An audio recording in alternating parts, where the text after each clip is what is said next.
welcome to the Marketing for Business podcast. Thank you. Mate, I'm excited about this chat. I don't know how long we've known each other, but we've kind of, over the years, had some good conversations about business and about marketing. Serious question to start, though. Who's going to win the EPL this year? I know you're a fan of... I'm a Liverpool man. So who's going to win? Well, I can't go past them. Yeah. New manager. I was going to ask, what do you think? A charismatic figure. Yeah. Jurgen Klopp, we would have gone to war with this man. Yeah.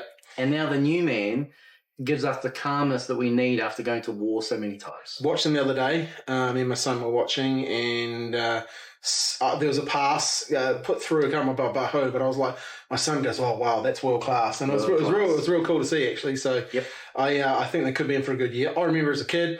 My brother had the Liverpool bedspread. I had the Manchester United bedspread. There was massive rivalry. Yeah. Didn't really understand why. We weren't All Black fans or anything like that. But it was hard case. So I love seeing your post about football, and I think football for me is a great game as far as the mindset and the whole well-being of people, and I think that plays into what you now do in business, and we're going to chat about that. So my dad, he was a professional footballer. Oh, really? And he's a Blue, actually. He's an Everton fan. Oh, wow. But my brother and I grew up on the red side of the divide. How good.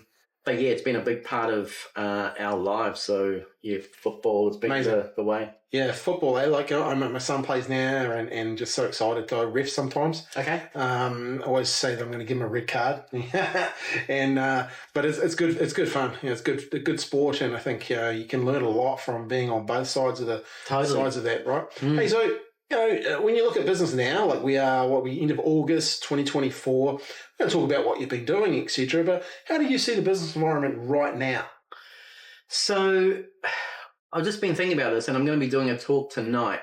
So when you ask people generally, how's the business environment? Yeah. And so it's pretty easy to say it's really difficult for people. It's difficult out there. There's less money flowing through. There's all this stuff. And so my question is, how much control do we have over the New Zealand interest rates? Yeah. How much control do you got? No. How much control do we have over the global economy and the winds that flow through the New Zealand businesses? Pretty much none. Pretty much none. So what can we control? We can control where our time's spent. We can control where our mindset is. Totally. And we can control where we invest our time and money. And as I was saying before, most of my clients are having their best season in business now. Nice. Because they're marketing. Nice. That's and cool. Spending that time on the business, spending the time on the areas that they can control and that are going to generate income. So good. So good. And sometimes that just gets lost. I was talking to a guy the other day. He's asking me some stuff. Didn't really know him. And I'm a little bit old and blunt these days. He said, I wish I had a recession-proof business. And I said, mate, I'll stop you there. You actually need a recession-proof mind. And he kind of got it. He didn't like it at the start, but he kind of got there after I explained a few things to him. It's like, man, you're thinking about the wrong things. Just like you said, there's a whole bunch of things he was thinking about. Well, you can't control any of that. You can't control the economy. You can't control the interest rates. You can control your own economy, though. Yep. And I think that gets lost on some people. So I'm going to say tonight, again, I'm going to be talking about this. People have got two options. One is to cross the fingers and they hope that we get through and can I come out the other side? And the other one is make a plan. Totally. And who's involved in your plan? What do you need? What are the resources? What can you do? What's the first step that you can do? You don't have to do the whole plan right now, but what's the first step? What's the next thing that you can do? Okay, cool. Because I normally ask this at the end, but let's ask it right now. If you were giving a business owner some advice, what are the 5 things that they would need to do right now? Like given the fact that you're focusing and telling your clients, hey, focus on marketing, because I'm really keen to unpack that as well. But what are the things that people need to focus on right now? Let's just give it to them straight off the bat. Well, funnily enough, I've actually got 5 things. Brilliant. And as soon as you said 5 things, I was thinking, there's too many things. I don't have those. But I've got them. Yeah. So the first one is time. Time. Nice. Where is your time being spent? And if you know the Eisenhower matrix, Quadrant 1, Quadrant 2, Quadrant 3, Quadrant 4. Okay. 1 and 2 are important. Yes. 3 and 4 are not important. Okay. 1 and 3 are urgent. 2 and 4 are not urgent. Oh, wow. And so we need to be spending time in Quadrant 2, which is not urgent, but it's important. Yep. And that's that building, that planning, marketing, putting together a marketing plan, Nice. target audience, relationship building, like all that stuff. So time is a massive one, and it's so underrated. When I start with my clients, it's the first thing we focus on. Yeah, total. Okay. Next is thinking about costs. So the costs in your business, and a quick tip that I do with people is go to zero, bring up your P&L, make the date range the last 3 months, and then compare that with the last 4 quarters. Okay. So what that gives us is the year as well as the same time last year. Okay, nice. And what we're looking at are those big numbers. What are those big chunky numbers? That's why 3 months at a time, it makes things really stand out. Yes, true. And so really interrogate those numbers. Do you need to be in your place? Like, could you break the lease to get out to go somewhere cheaper? Okay. Are you spending too much on pencil sharpeners? Like, why the fuck? How do we have all these pencil sharpeners back here? Why is our entertainment budget bananas when we're taking out the wrong people? So really interrogating those numbers is really important. Marketing is entertainment, mate. Yeah. Well, and I tell my accountant that all the time. And we'll come to that. I do like. I like what you said though. Like 3 months, and then the last 4 quarters. Yes. So you'll get snapshot and a bigger chunk. And are there trends? Are there patterns? Have things blown out? Why have they blown out? So we're trying to find the stories and the numbers. And one of the podcasts I've done with a accountant lady who's an advisor, she talked about that obviously cost and time audit. Now, what are the things that you're doing from a time perspective that are costing you as well?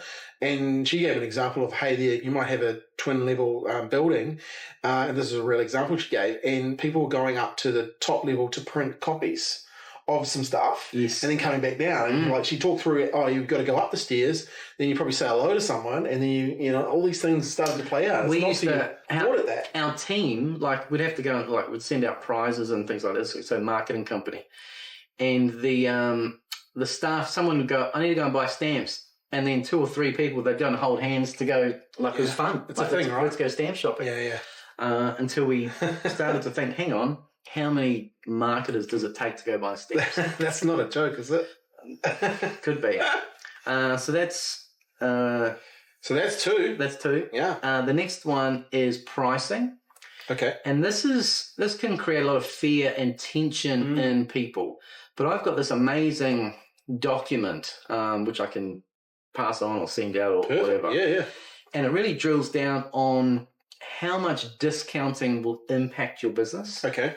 And, if you've got let's say a 20% margin or 30% margin in your business, and you give a discount of 10% to Bill, because Bill's a mate. Why wouldn't you give him 10%? It takes, and this is not the maths, again, the maths are in the document, but like 30% your sales need to increase in order to be as profitable that you sort of need to be. Yeah, that's real. And right? So, again, Shirley, she's a wonderful woman. Why didn't we give her 20% off? Yeah. And until you see what those numbers do, it kills a business. Yeah.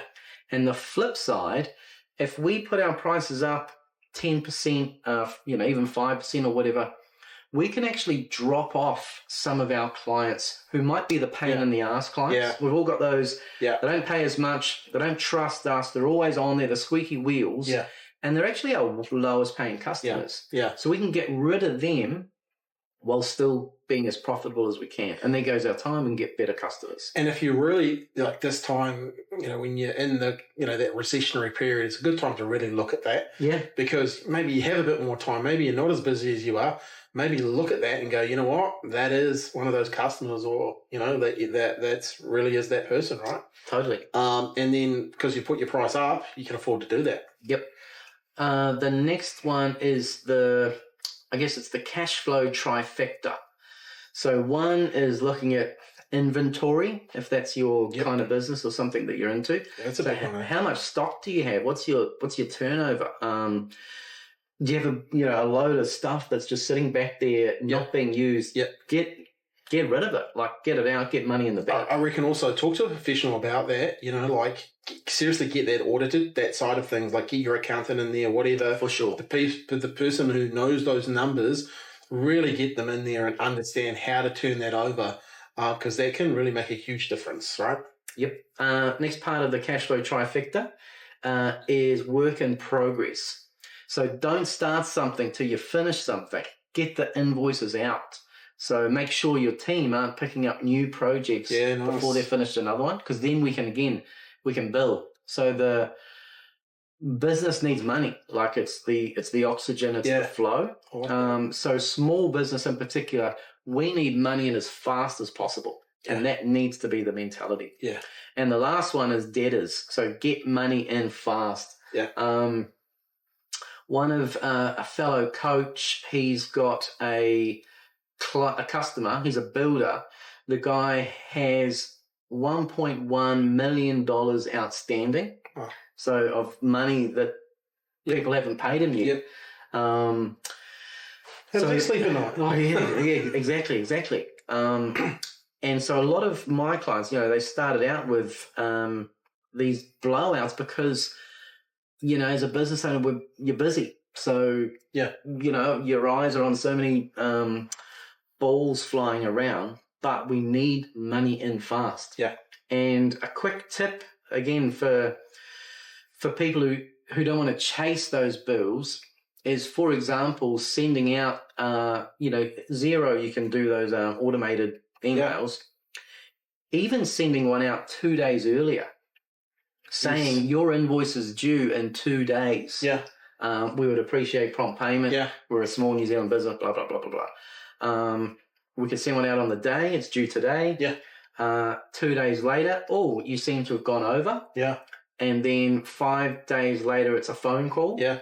Not by you, by your bookkeeper, which could be your mum or your friend or someone pretending to be your bookkeeper. Because just so the relationship, doesn't get jeopardized. Yeah. And then maybe the following week, maybe it's you picking up the phone going, "Oh, Bill, what's going on? Where are we?"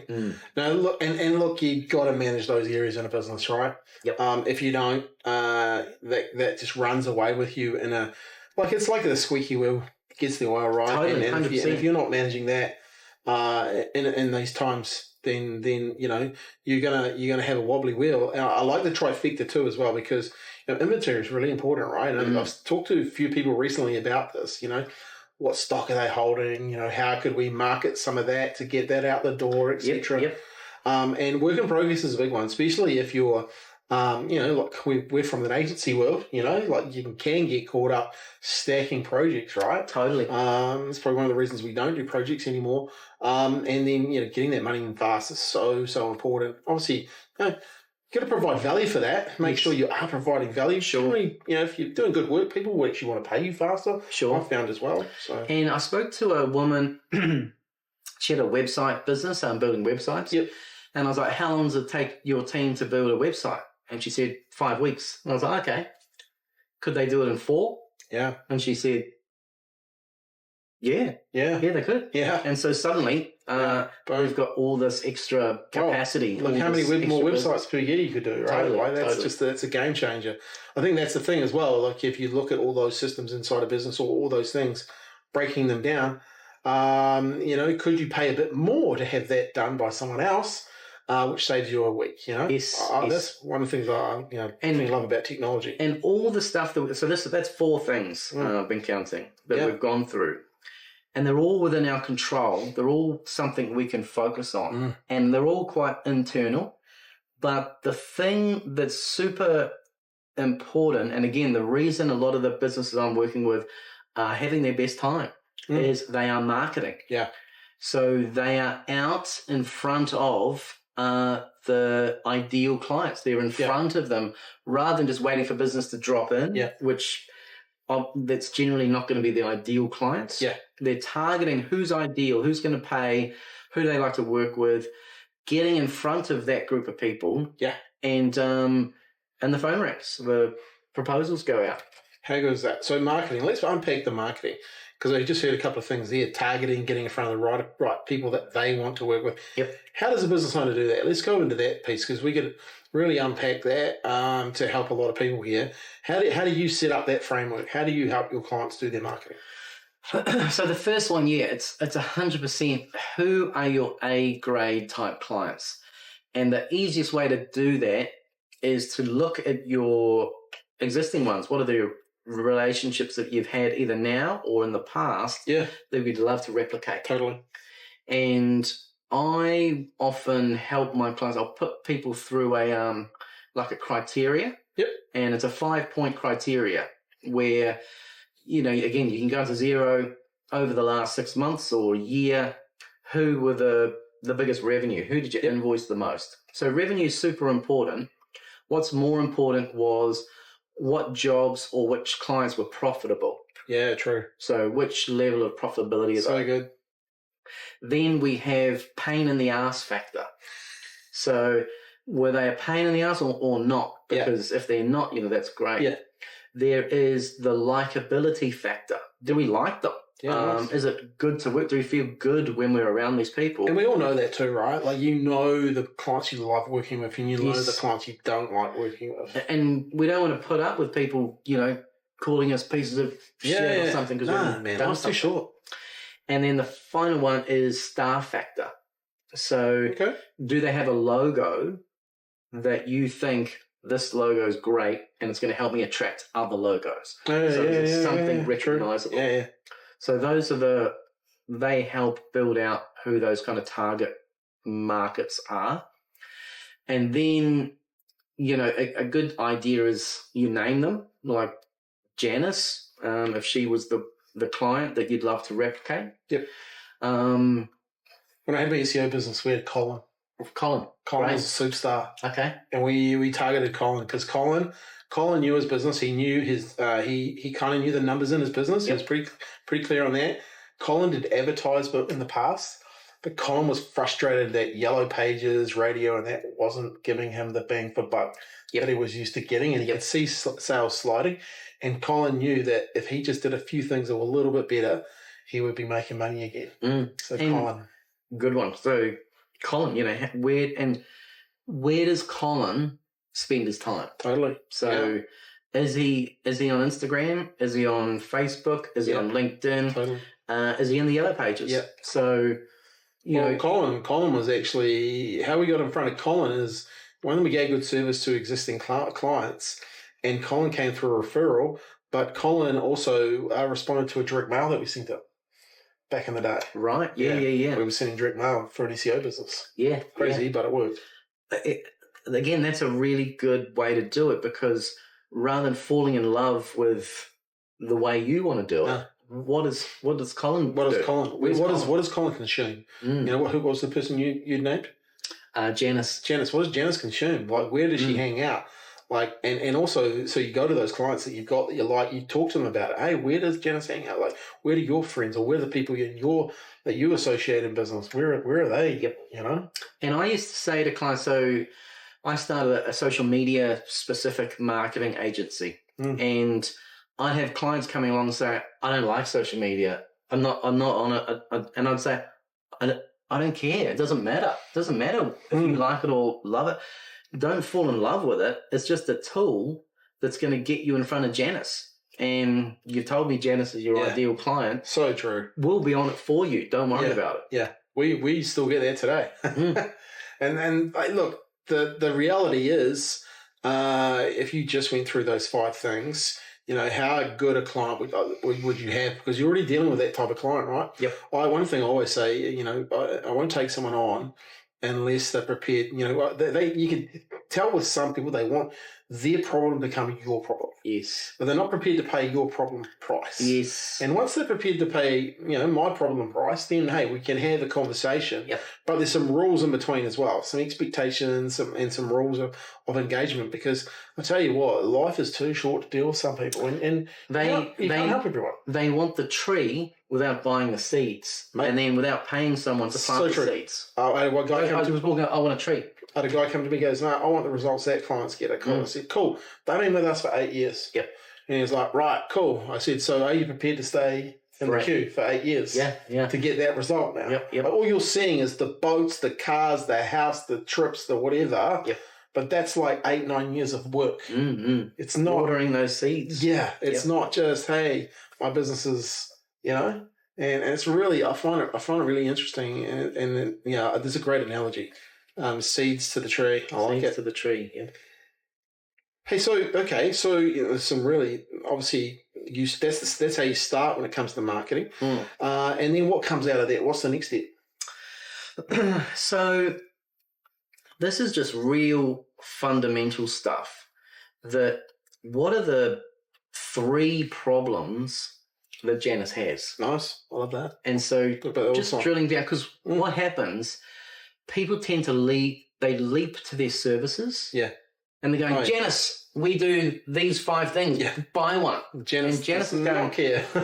I don't want one of your 5 things. No. I want my problem solved. Yeah. So what are her 3 problems, her 3 immediate problems? And then, so again, I've got another matrix in my mind that I'm working on here. So top left is her 3 problems. And then this is what we need to move her away from. Yeah. Below her 3 problems is her 1 fear. Yeah. Nice. And that's imagined. That's an emotional response. What does she need to move away from? Yeah, true. And then on the sort of top right are the 3 outcomes she's looking for, the 3 answers, the 3 solves to those 3 problems. Yeah. And this is what we want her to move towards. And so again, this is immediate. And then below that is her imagined aspiration. Nice. So what's her ultimate goal? How does she feel when all that has worked out? Nice. So how does that play out? Say, let's give you don't have to mention their name, but give a real life example of a client. How does that play out? How do you, what's a company that you deal with that would have that kind of scenario? So I've just been talking about it with a branding agency. Okay. And so we had our, as Kelly was the avatar. Yep.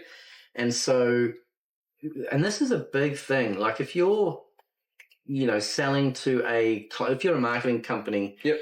And you're selling yourselves to a brand, it's not just the brand who's your client, it's the account manager or the key person you're dealing with. Yep. So how can we help Kelly? Yeah, totally. So Kelly, one of her fears is, or the problem is that these people aren't going to listen to me. They're going to run down the track, build something, come back and it's wrong. Yeah. So you're going to waste my time. Yeah. So there's all those different scenarios. The fear is that people are going to taint me with the same brush if I take bad work. Yep. So she's got fear for her role because she's the advocate for the company that she's working with. And so her aspiration is that she gets associated with the success. Yeah. So this works and she's successful. So it's totally a great campaign and Kelly's name is attached to it internally. And the solves are, it's done on time, it's delivered well, and everybody loves it. Like it sort of meets the brief.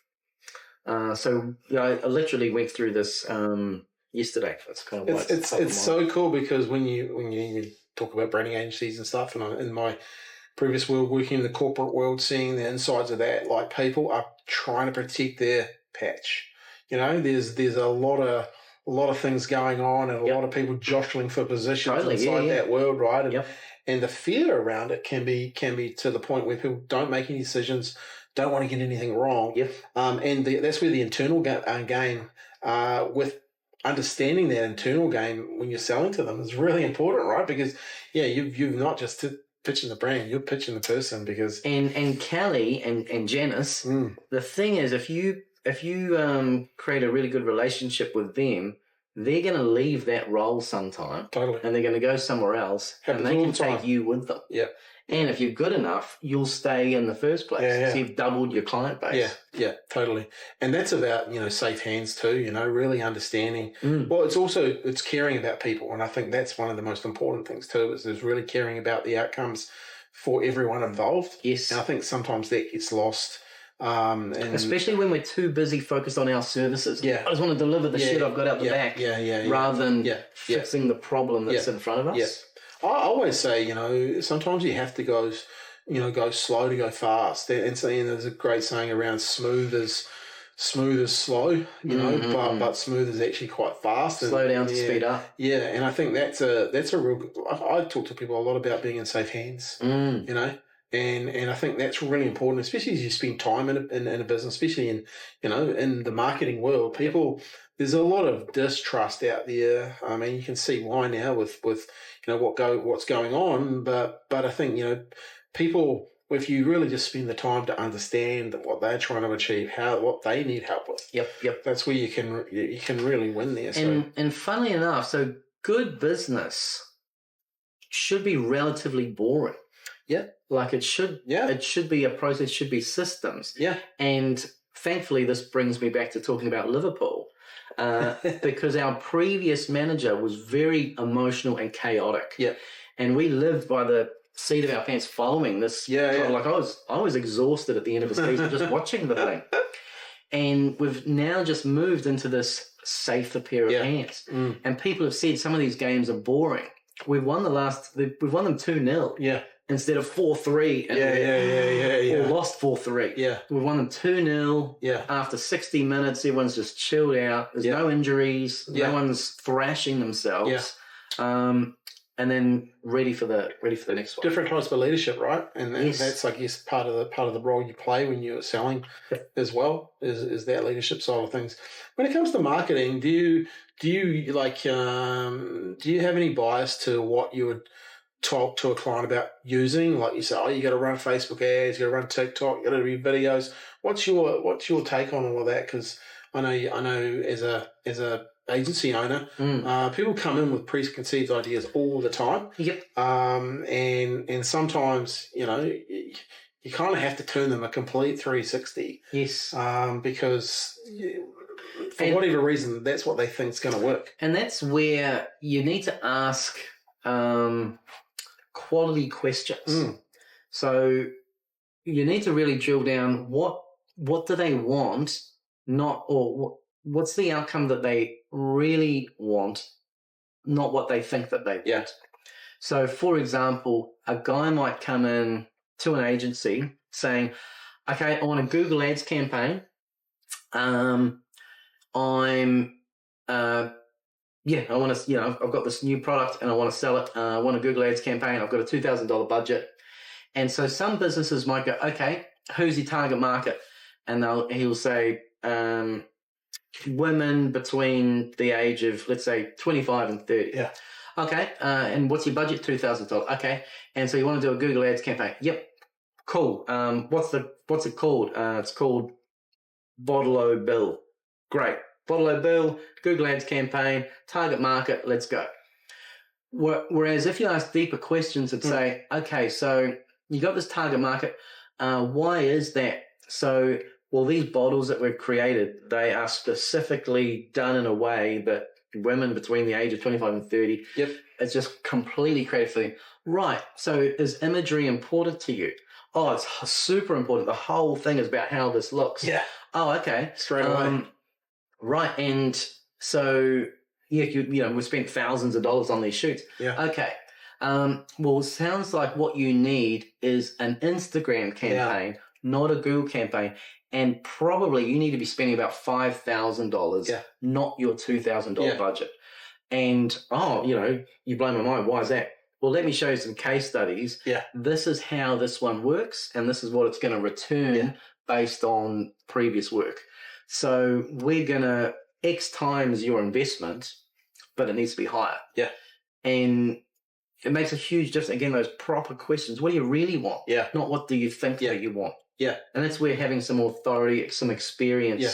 You were talking before about some of the dodgy is a loose word, maybe less experienced true. marketers out there. Well, I find younger marketers, God bless you, my younger marketers, but I find like I employ a number of them, right? And they come in, university educated, and then I'm like, okay, cool. Well, here's the program that we're going to run for the next 6 to 8 weeks. And it's a marketing program. But it's more slanted towards direct response marketing and learning and understanding real principles of copywriting and all this sort of stuff. Yep, getting a response, getting a result. I generally 2 days in, people go, I've learned more here in a couple of days than I have in a degree that I've spent 4 years on. So I don't think it's their fault. I think it's the systems kind of failed them for what the new world looks like is when it comes to marketing. I also believe, though, it's such a barrier to get into this game is so low now. You need a computer and have done one course. Yep. And an Instagram handle. Yeah. And then you're away. So I do believe, and I also do say to business owners, hey, just ask better questions of the agency that you're dealing with or the company that you're dealing with. Yeah. Ask them, who are their customers, who got any case studies. Yep. I actually just hand my phone over if someone really wants to. I say, hey, just talk to this person. And generally we'll push dial and the phone's ringing. And that's always quite fun. That's powerful. But I think that's the thing, like asking better questions. I also think from a business owner's perspective, you do need to take the time to educate yourself on what good looks like and like actually know a bit more about don't just go in and hand the money over. Yes. Like those were the yellow pages days. Yep. And I find that, like people would ring us up, hey, can you write an ad? Yep, sure thing. When's it due? Tomorrow. We kind of knew that. And we'd always, but those were when you just handed over stuff, marketing's not like that anymore. It has to be a partnership. You have to have a bit more and that's where, skin in your game. Like having those initial strategy workshops at the beginning, totally, which almost become an education for the client, and it sets the expectations, and it means your team gets a deeper dive into what do you really want and what are you prepared to do, and here's what it can all look like, and you get a better relationship. One of my favourite questions is if we were having this conversation 12 months from today and you were looking back on what success looks like for your marketing, what dangers need to be eliminated, what strengths need to be maximised, and what opportunities need to be captured. Yes. It's such a powerful question, and they sort of don't know because it's the first time they've ever heard a question like that. Yep. And all of a sudden, my team, because they've been in the room with them for say 60 minutes by now, they'll go, "Oh, this needs to be eliminated. This needs to be. Oh, you're great. You've got great customer service on that particular product. Yep. That needs to be maximised. And then all of a sudden, the business owners start going, "Oh yeah, we've got this opportunity that needs to be captured too, and which they haven't told us about." Yep. And it's a great question. Just all of a sudden, it's like an onion starts to get peeled, and you really you start to see that partnership kind of grow. And the experienced marketers can see the nuggets to go, whoa, we need to highlight that. We need to shine the light on that. I've just come out of a session with a client, sort of software business, and he is looking to build in the States. He's looking to build quite a significant business. And he was saying that a lot of his competitors, the onboarding process is done in like the Philippines, or it's outsourced by the competitors. He does it himself. He's the CEO. And I'm like, you need to be telling, like, he's so passionate about making sure the onboarding goes well. Yeah.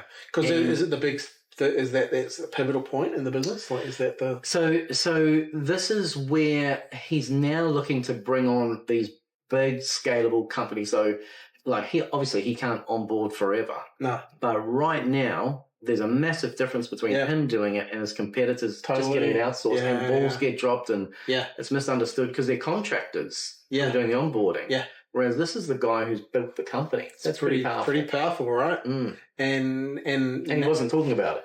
Yeah, and now he's and then the next story is we got so busy I started to personally train. Yes, totally. Yep. Not train, down that's very cool. Yeah. I like that too though, because onboarding is a big part of making it seamless, right? And if that he might have ups.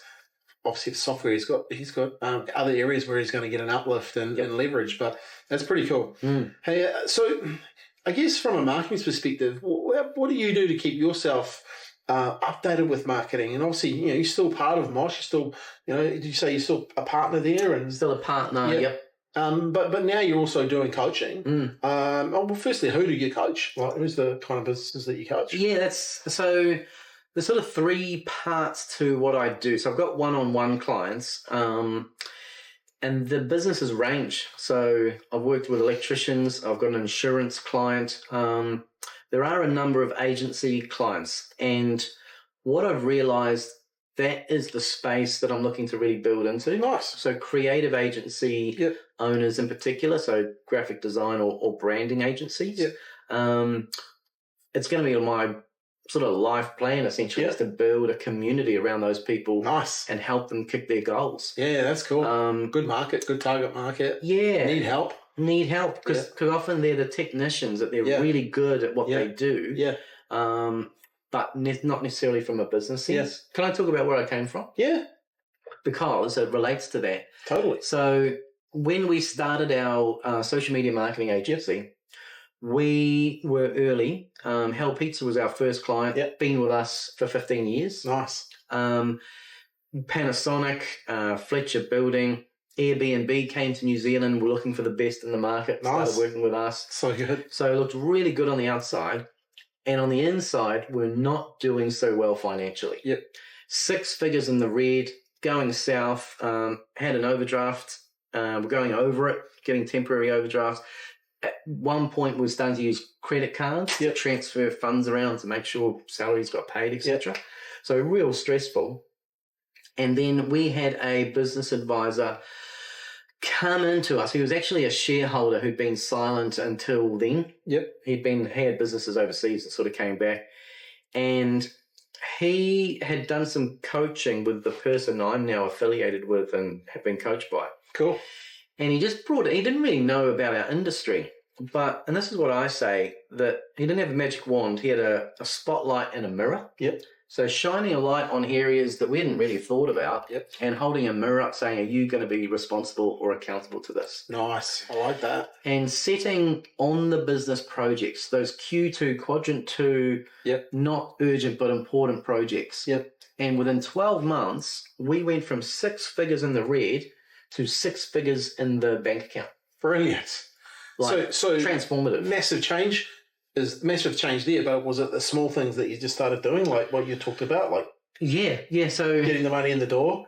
It was getting the money in the door. It was getting people to pay their bills. And getting people to pay their bills, for sure. It was the taking responsibilities, so not sloshing. We've talked about sloshing, and having an area of responsibility each to do. More sales, spending focused time on business development, that kind of thing. And so the business got to a point where, I was able to step out of the working in it and then looking to help other agency owners. And at so I've been doing this a couple of, nearly 3 years now. Yep. And at first it was a little bit, is what I'm telling them right? Okay. Because we can't see the results because we just started. So we're planting the seeds. Yes. But I can't see the tree. No. So it was trust in the process. Like I said, I work with a group of coaches that I've been sort of trained under. I've seen results that they've got. But it took, maybe a year, I think, before my confidence in what I do and just the planting of the seeds and the watering of them worked. But now we get to a point where, so a guy I started working with 8 months ago, took about 3 months to get up and running. And in the last 5 months, he's been profitable every month. Perfect. The business wasn't profitable and he wasn't paying himself a salary. Wow. And in 6 months, he made a 75K net profit and he's paying himself a 6-figure salary. How good. Another guy, his sales conversion rate was 24%, which he didn't know until I started asking and we drilled down.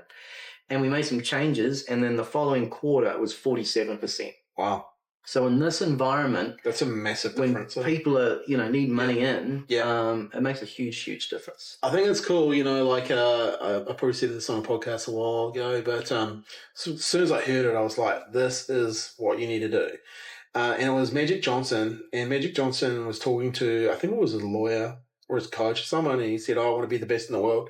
He said, well, if you want to be the best in the world, you got to hire the best lawyers, the best accountants, the best coaches, all these people that you can afford. Mm-hmm. And I thought that was genius, right? Like, if you really want to grow a significant business, and we have our own coach, you know, and it's an agency coach, specific to agencies out of the States. We actually have 2 of them. You've got to get help. Totally. You cannot do this by yourself, because what you can put the spotlight on is your genius. But your genius might be doing plumbing work, not doing business work. Yes. You can learn the business work, but you can't learn it at the cost of dropping the plumbing work. So you've got to get someone that can actually help you along and just gradually do those things, which I think. And having someone a little bit further down the road than you, or has been further down the road, who can just say, turn left here. Yeah. Because on the right, that's where the monsters are. And also someone, you know, good, you've got great experience. Hey, look, man, I was in debt. You know, we were, you know, but here's what we did in 6 months' time. So you can have kind of have that confidence to know what it's. I've lived that experience. Yeah. You know what it's like, eh? Yeah. Yeah. Which is, you know, sometimes those things, I always say to people, you know, that when they're coming on, they're like, hey, look, you're paying for our past. You know, like you are paying for our past. Like I know some stuff right now that knows how to grow this business, and you have to pay for that because you ain't get it for free. As much as we do give out free content, like we just done on this podcast, I think you've dropped quite a bit of really cool knowledge here, so I really appreciate that. You know, like people. But one thing I've always found, you've got to take action with that sort of stuff too, right? So 100%. So that's where your coaching comes in so valuable, right? Because you actually, you know, I know from our perspective, we turn up on a quarterly with that coach, and mate, you know, did you do it or not do it? Yeah. It's pretty what? So I meet my clients fortnightly. Nice. So there's that rhythm built into their business. Yeah. And often, you know, at the end of a session, there's agreed upon tasks. So I haven't said you do this. We've agreed from the back of what we've just discovered. Yeah. Is that cool? You're going to do this? Yep. You're going to do it by next time I come out? Yep. Great. And I'll turn up in 2 weeks and I'll say, oh, we just did it yesterday because we knew you were coming.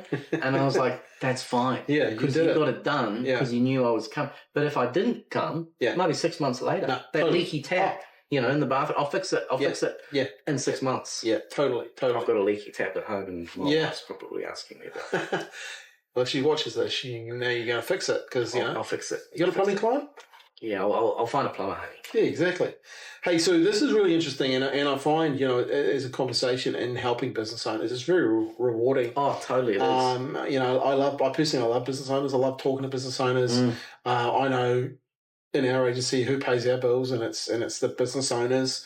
We don't actually deal a lot with corporates. Yep. We deal with multi-location franchises. We might deal with the franchise owners, but we also deal with all the franchisees, and mum and dads. And like today, I've just been at one of the franchise owners, but you know, tomorrow in the next few days, I'll go out and see the other franchises, and it's mums and dads, right? Kids are going to school. They're massive in their communities, and I think you know, New Zealand's built on small business owners, which I think it's really cool to. And the impacts that these small, like a 6 staff member, someone not paying you on time, like all these small things can have quite a dramatic impact on a small business. Yeah, but also a 24% conversion rate to a 47% conversion rate is massive. We can make transformational changes. Transformational changes. What were some of the keys to that? Because I feel with people there going, oh, how do you do that? So with the conversion, I can definitely tell you, when people do a pitch, proposal, or a quote, a lot of the time they'll start off with about us. Yes. And here's the shit that we've done, and here's the awards that I've done, or something like that. Or if it's here's just the line items of stuff that I'm going to do for you. Here's the services we put out the back. Totally. And the change is it's making it all about them. Totally. And so the first pitch or the first slide, if you like, is just a big idea that they can agree with, or it's going to shake their frame. So they're going to, like a big truth, something from the Art of War or something. Yeah. Like a small sentence. And then what is their current state? What's their problem? Which shows we've listened to them when we first spoke to them. Yeah. You've told me you've got X, Y, Z problems. Is that right? Yeah. Is that right? Yeah. Yes, right. Okay. And you've told me, the next slide, the next step, this is where you want to get to. Is that right? Yeah, that's right. This guy listened to me. Nice. So you're here and you want to get to there. So the gap is how we're going to fix it. Perfect. And so then you talk about, well, here's how we're going to fix it. And don't go into, you don't need to go into all the detail and you're going to use this, that, and this and that. You don't need to tell them the how. No. You're just going to tell them the what you'll do. Yeah. And then how much it costs. Nice. And then here's the timeline of how it looks, because you need to paint the future. Yeah, true. Because people are afraid of the unknown. So here's a Gantt chart. So what we do is you're going to sign our letter of an agreement. Then we're going to have a workshop in the next 2 weeks. So when are you free? And then we'll start producing whatever it is that we do. You'll see the first draft of whatever it is at this time. Yeah. And then we're going to have you'll get your first report here. Here's our check-in call. And so you're carrying them into the future. Yeah. And then at the back, here's about us, and here's the awards, and here's the case study. If you need to be, more convinced. And most of the time, you don't even need to do that. Like once you've given, and you look, most people don't get listened to. Correct. Start, right? So if you show that you've listened, you're a win. Half. And that, Janice's fears, her fear and her 3 problems. That's what we need to really unpack and unpick and solve them. Yeah. And just tell them we'll solve them. Yeah. And again, you don't really need to get into the details of the complexity. Yes. We that's great advice, by the way. Like solid. Just follow that if you want to increase your conversion rate. We added video to that, so we will film the screen. So we'll use Loom and we'll film the screen with a similar scenario to that. And our videos, you could start off with your proposal first, but we just go straight to their website, straight to because we've already talked to them about their website. We've already talked to them about the YouTube channel. Yep. We've already talked to them about where they're not ranking. We show them a whole bunch of stuff. So we just, hey, by the way, thanks for coming in, and there's, blah, blah, blah. We just want to recap again. And so because they're excited about their stuff, but they also want to get to how they're going to solve it. Yes. But we got to take them back to their stuff. And again, from a sales perspective, just really agitating that problem. Totally. Like making them hyper aware that it's not okay. Current state is not okay. No. We need to get away from it because it's causing pain, it's causing problems. Yeah, I use a framework called PASTA. Use them on copywriting days. So P for PASTA was problem, A for aggravate, solution was S, testimonial proof was T, and the A was action. Right. And it works. It just works because you really identify that problem and you aggravate it. And some people just need to be remembered, and some people need to be that aggravated to make the shift to move. And there might be people in the room on the other end who weren't aware of how big the problem was. It might be the first time they're hearing about it. So that's a strong point too. Making sure all the people are in the room. Another reason I love doing video. And I'll just say, hey, make sure you share it with people that need to, Yeah, make sure Colin sees it. Yeah. And Mary. Because Mary's important too. Yep. Man, great conversation. Hey, I don't have my end questions because I asked you at the start, but if you were standing in front of a group of business owners, what would you tell them? What's one bit of advice you'd want to leave them with? Yeah. That hey, they could go out tomorrow and execute. So it is look for someone external. Nice. It is getting that mentor, and there's free ones. There's, I was going to say, it could be, your Uncle Peter or something, but I guess someone who's been where you want to go. I would just say that will save a lot of tears. It will save a lot of years, and could make a massive difference. I personally think you need to pay. That's just my opinion. Like I've seen the free ones and I've seen the ex-mentors. You start to value it. So so we couldn't afford it when we were $100,000 in debt. Yeah. And we had to pay anyway. Yeah. Couldn't afford it, but had to pay. Yeah. And that is a mindset. That is. You have to back yourself at the same time and go, I'm going to pay because I don't know what I don't know. Pay and pay attention. Yep. Get that accountability spotlight on it. Because what's the alternative? You get someone who's not going to hold you that accountable, and you've really needed it at that time. You just need some. But also, when you pay, those people really want you to win too, right? And maybe they just open up that other door for you. For sure, and then you're away again. So with my the agency work that I'm doing in particular, and some of my one-on-one clients, I guarantee them we will find $20,000 in their business in the first 90 days. Perfect. So there has to be a certain, you need to be of a certain size. Yep. But it's more about the commitment. Yeah. Is that finding 20K of new business or finding existing business? So some of it will be time saved. Yep. So one guy, we saved him half a day. I just wrote this down. Saved him half a day a week. And so there was 4 hours. So that's 4 hours. His hourly rate was $195. Nice. So 4 hours times $195 times 48 weeks a year. Boom. Was about 37 grand. Yeah, nice. So it's, can be there. The savings that we talked about before, interrogating costs, pricing, and then some of those sales techniques, the marketing. And easy. Like you'd easily find more money, right? Totally. But imagine an extra 20K for a business owner. Yeah. And what that just is, it's proof in the short term the transformational difference is possible in that sort of longer term. Yeah. Like it definitely is steps,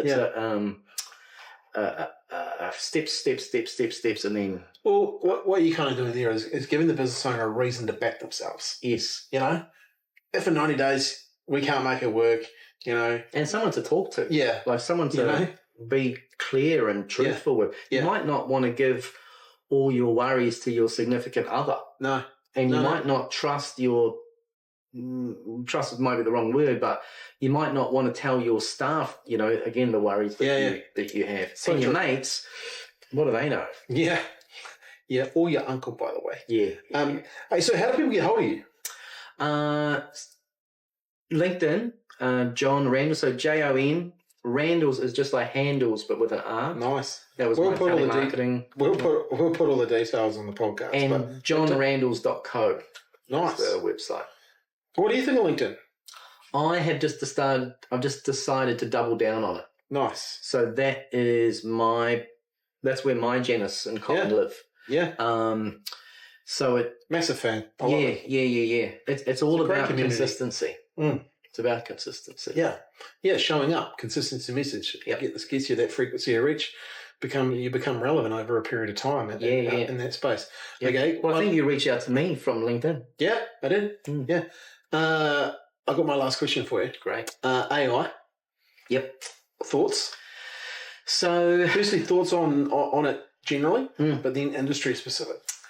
So generally, it can be really helpful and completely bananas at the same time. Yeah. So you put some inputs in and you get helpful bananas. So you really need to be on top of what's going out. You can't just you can't just pick it up and then post it or use it. Like it lies to you. Yeah, totally. It makes things up. But it can be really good to generate ideas. It can be really good for suggestions for edits. Yep. Particularly like grammatically, I'm thinking about content from a content perspective. And then industry specific. So I have a tool that will converse with people. So I've trained it to coach people on my Instagram. So if you found me on Instagram, which is John Emil Randles, I'll just let you try and find it. And it will ask specific questions before it decides to set up a call. Nice. So I'm not involved. I'm doubling down on LinkedIn, so I'm not paying attention to Instagram. But if some people started to talk to me there, it will save me a lot of time. And again, coach the right people to make a call. Yeah. And exit the others. Nice. That's very cool.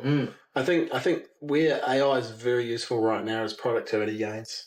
Yes. You know, for us in our agency, I set up a program just a couple of years ago. We started doing first when AI kind of came out the gate real fast. We've been using it for a while, so I thought, okay, let's run a lunch and learn from our clients. And then, but before that, I said to my team, okay, cool.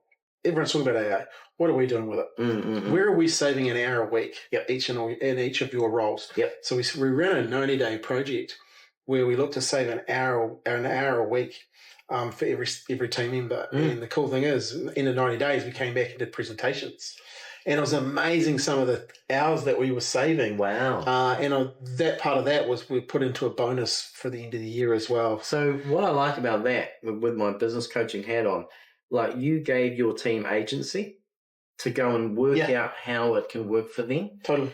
And a lot of business owners, you know, firstly, it's easier to, you've got to do this, and this is how AI will save you money. Yeah. And you don't know. No. Like, you don't know. They're probably smarter than you in I don't know different ways. Totally. Yeah. And there's that agency, that trust. And funnily enough, people like responsibility if you give it to them. You can spend up to $200 on any piece of software that you wanted to invest in. You didn't have to ask us for the money. Yep. If you wanted over that, you had to come negotiate. Yep. But up to $200. One of the great things we found is because we do a lot of photo shoots. Sarah found a piece of software, and we'd manually come back after these photo shoots and manually go through them, all the blurry ones, and didn't like that, and all this, that was in the background. So we found this piece of software called Aftershoot, and this does it now automatically for you. So it would take us 3 hours, now takes us 15 seconds. Wow. But it learns. Yeah. So it now learns what the customer likes, what we like, etc. Cool. So that's just one example that came out of that, you know, saving. So now we had a whole bunch of case studies. So actually, we do a few seminars on it now of how to get productivity gains by using AI. Well, there's your 20 grand. But not telling them what AI they should be using. Yep. Like, hey, go and empower your teams to find the AI. That's cool. You know? That's my biggest learning from this session. Yeah. I'm stoked. It's it's amazing when you get these people that just go away and they come back, oh, we found this, oh, look at this. And then you make them present it. The coolest thing about that is that we actually have an award, and you know, like give a prize in that away for the productivity and stuff now as well, which is real cool because people just constantly finding things now, you know, which is real cool. I think, you know, AI, lean into it. Don't be scared of it, and you'll start to find that those productivity gains. There's a lot of shit out there too, you know. Like I'm doing a presentation tomorrow night and a speech and a keynote, and look, I'm just showing some examples of crap AI too. You know, like there is some websites out there with a .ai. Well, like you said, the barrier to entry is now so low. Again, it's just a laptop and someone can create AI. Yeah. One thing I do like about the new ChatGPT 4 though is like taking photos. I was just showing some guys before, you know, taking photos of a fridge or taking some photos of a car or some tires. And how much detail ChatGPT will give you now. Yep. So that visual AI will then become shopping AI. And I think that's where the future will definitely start to play out, and especially the likes of social media and video and stuff, where you might see someone in the jacket they're wearing and the AI will know what that jacket is and click the button and you'll be able to buy that. Pretty sure so my wife's Chinese. Yeah. And I'm pretty sure some of the Chinese stuff, you can take a photo and it'll go and find it on Temu or... Yeah, that shoppable AI is, you know, so like for the likes of a designer, that type of stuff, even if you're doing kitchens, bathrooms, real potential to grow, obviously, you know, that branding and that sales side of things. So I think it's exciting times, but also a little bit worrying, you know, for people as well. Yeah, which is out of my sphere of influence. Yeah, so totally. Just make sure you have a safe word for your mum. So they can't, if they call her, and especially if you're putting content out on the internet. Yep, that's you do not want like someone it just sounds like you. Yep, but it's not you.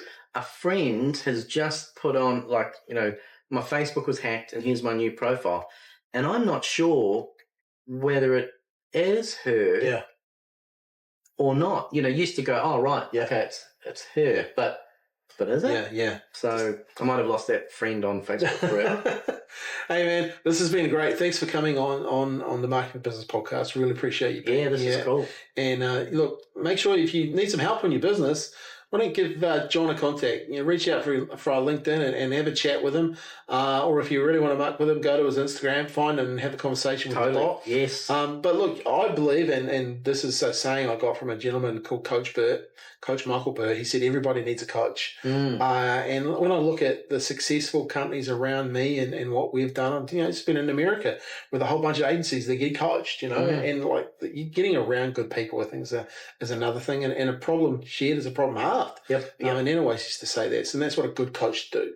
So, make sure you check him out and look forward to seeing how you go. So, I appreciate you being here. Until now, hey, look, guys and girls, one thing you need to do, if you've enjoyed this podcast, why don't you tag me and John in on LinkedIn? I love it when people tag us in and carry that conversation. And also just share the podcast. It really is great when you share some of the videos that we put out about the podcast or share the podcast. We're getting some really great downloads. A lot of activity happening on Spotify. Which is awesome, Really, it's a platform that's really growing. And a couple of people last week at an event I was at said this is the first time they'd listened to a podcast and they were on Spotify. Right. So that's pretty cool, right? That's my go-to. Yeah. So business owners, make sure you share it with other business owners. Until then, always have fun and take action.